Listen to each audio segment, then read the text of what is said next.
দোকানদার ভাই, বড়দের একটা 7 আপের বোতল দেন। দিতেছি ভাই। এই নেন ভাই।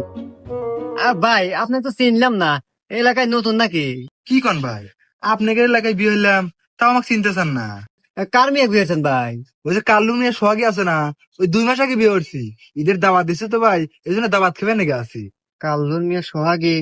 ওরা তো আমার প্রেম আছে না 6 মাস। যে মজা দেওয়া দিছি, আর আমাকে বাদ দিয়ে বিয়ে হলো বাইরের লোকে। ভাই কি কিছু কইলেন? হ্যাঁ হ্যাঁ হ্যাঁ ভাই। ও ভাই ওই বললাম যে সোহাগের মেয়েটা খুব ভালো মেয়ে ভাই। হ্যাঁ আর ভাই খালি 7 আপ নিলে হবো না। হ্যাঁ অনেকে এমবি নিয়ে যায়েন, কারণ ও আমার দোকান থেকে প্রতিদিন রেগুলার এমবি নেয়। তাই নাকি ভাই? তাহলে কিছু এমবি দেন। ভাই আমাকে এমবি আর মিনিট দেন তো। দিতেছি ভাই। ভাই আপনি একটু ওয়েট করেন, আগে রেগুলার কাস্টমার বিদায় করি। ভাই কয় দিবে, কয় মিনিট দেবো কোন? ঈদের দিন তো ভাই বরাবর লাগবে, বরাবর দেন। ওদের 50 থেকে 15 মিনিট। আচ্ছা ভাই দিতেছি। 50 জি 15 মিনিট ভাই।